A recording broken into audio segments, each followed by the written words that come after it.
అలాగే ఇప్పుడు ఇంకొక న్యూస్ ఏంటంటే సమంత గారు రెండో పెళ్లి చేసుకోబోతుంది అని చెప్పేసి వార్తలు వస్తుంది. సి 1 సెకండ్, సమంత విడాకులు ఎంత సెన్సేషనో మనందరికీ తెలుసు.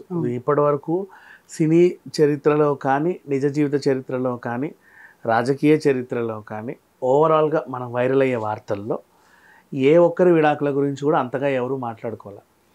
కొన్ని ఏళ్ల పాటు మాట్లాడుకున్నారు. ఎలా అంటే ఎప్పుడైతే ఇన్స్టాగ్రామ్లో పేరు వెనకాల తోకలు కత్తిరించారో అప్పటి నుంచి స్టార్ట్ అయిన రూమరు వీళ్ళ ఫోటోలు వాళ్ళు డిలీట్ చేయడం, వాళ్ళ ఫోటోలు వీళ్ళు డిలీట్ చేయడం.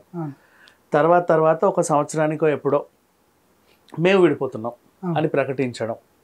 ఇవన్నీ చూసిన తర్వాత ఏంటంటే జనాలకి దాని గురించి బాగా చర్చ. తర్వాత ఏ సెలబ్రిటీ స్థాయి వాళ్ళు, క్రికెటర్స్ అయినా సరే, సినీ రాజకీయ ప్రముఖులైన విడిపోయినప్పుడు ప్రతిసారి వీళ్ళ ప్రస్తావన వచ్చేది.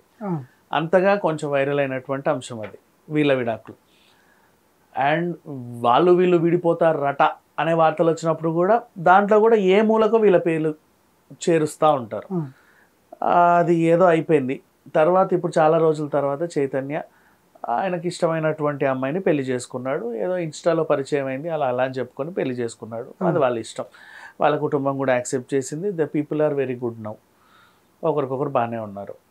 మరి అధికారికంగానే విడిపోయింది సమంత. తనకు కూడా మరి వేరే పెళ్లి చేసుకునే హక్కు ఆవిడకుంది. చేసుకోకుండా మిగిలిపోవాలనుకున్న హక్కు కూడా ఆవిడకుంది. ఆవిడ లైఫ్ ఆవిడ ఇష్టం. సో ఇప్పుడు ఏంటంటే ఆవిడ ప్రజెంట్ తను ఎవరినైనా పెళ్లి చేసుకుంటే ఎవరు పెద్దగా ఏం పట్టించుకోవట్లేదు. కానీ ఒకటి గుర్తుపెట్టుకో, చైతన్య కంటే ముందే కనుక ఒకవేళ ఆవిడ కనుక పెళ్లి చేసుకుందనుకో ఈ పాటికి దుమ్మెత్తిపోసేవాళ్ళు జనాలంతా. నువ్వు అలాంటి దానివి, ఇలాంటి దానివి, అందుకే నిన్ను వదిలేశాడు, అది ఇది అని చెప్పేసి. ఇప్పుడు విషయానికి వస్తే ఫ్యామిలీ మ్యాన్ డైరెక్టర్ అతనితో ప్రేమాయణం అని చెప్పేసి వార్తలు వస్తున్నాయి. లేదు కాదు అని వాళ్ళు ఖండించలేదు.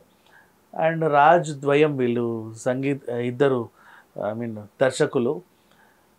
మనకి అప్పుడెప్పుడో తెలుగులో ఇంకోసారి అనే సినిమా వచ్చింది, తర్వాత మొన్న సినిమా బండి.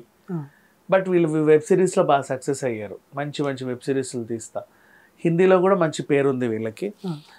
ఇలా చూసుకుంటే వీళ్ళు ప్రతి వెబ్ సిరీస్ బాగా సక్సెస్.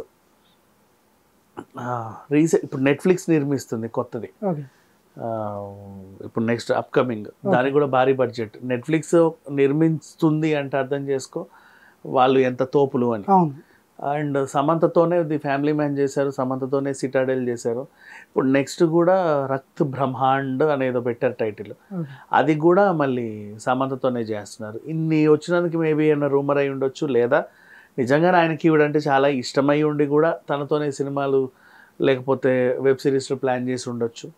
మేబీ తనే ప్రపోజ్ చేస్తే సమంత కూడా ఆలోచించి ఓకే చెప్పొచ్చు, చెప్పకపోవచ్చు. ఎంత కాదనుకున్నా అది ఆవిడ పర్సనల్ లైఫ్. ఏది చేసినా దాన్ని మనం గౌరవించాలి అంతే.